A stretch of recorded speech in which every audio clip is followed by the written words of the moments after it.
Era uma vez, em uma pequena cidade chamada Verdejante, um grupo de crianças que adorava brincar ao ar livre. Elas passavam horas explorando florestas, rios e campos floridos. Mas um dia, algo estranho aconteceu. As flores começaram a murchar. Os pássaros pararam de cantar e o rio ficou sujo. As crianças ficaram preocupadas e decidiram que precisavam fazer algo. Certa noite, enquanto observavam as estrelas, uma luz brilhante desceu do céu e iluminou o quintal. Era a deusa da natureza, uma linda mulher, com cabelos feitos de folhas e olhos que brilhavam como o sol. Ela disse: "Vocês têm corações puros e amam a natureza. Por isso, vou conceder a vocês superpoderes para proteger o meio ambiente." As crianças ficaram maravilhadas. Cada uma recebeu um poder especial. João ganhou a habilidade de fazer as plantas crescerem rapidamente. Maria podia conversar com os animais e entender suas necessidades. Lucas tinha o poder de purificar a água. E Ana podia criar ventos que espalhavam sementes por toda parte. Com seus novos poderes, os 4 amigos se tornaram os super-heróis da natureza.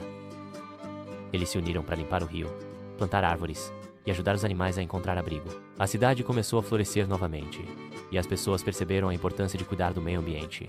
Mas nem tudo era fácil.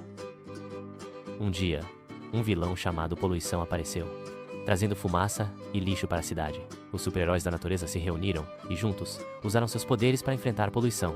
João fez flores crescerem ao redor dele, criando um lindo jardim que absorveu a fumaça. Maria chamou os pássaros para ajudar a levar o lixo embora. Lucas purificou a água do rio. E Ana fez um vento forte que espalhou sementes de flores por toda a cidade. Com coragem e trabalho em equipe, eles conseguiram derrotar a poluição e ensinar a todos sobre a importância de cuidar da natureza. A cidade de Verdejante se tornou um lugar mais bonito e saudável.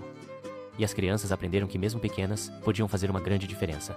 E assim, os super-heróis da natureza continuaram a proteger o meio ambiente, inspirando outras crianças a se juntarem a eles na missão de cuidar do nosso planeta.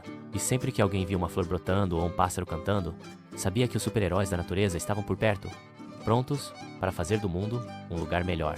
Cada um de nós pode ser um herói da natureza, cuidando do meio ambiente e fazendo pequenas ações que fazem uma grande diferença.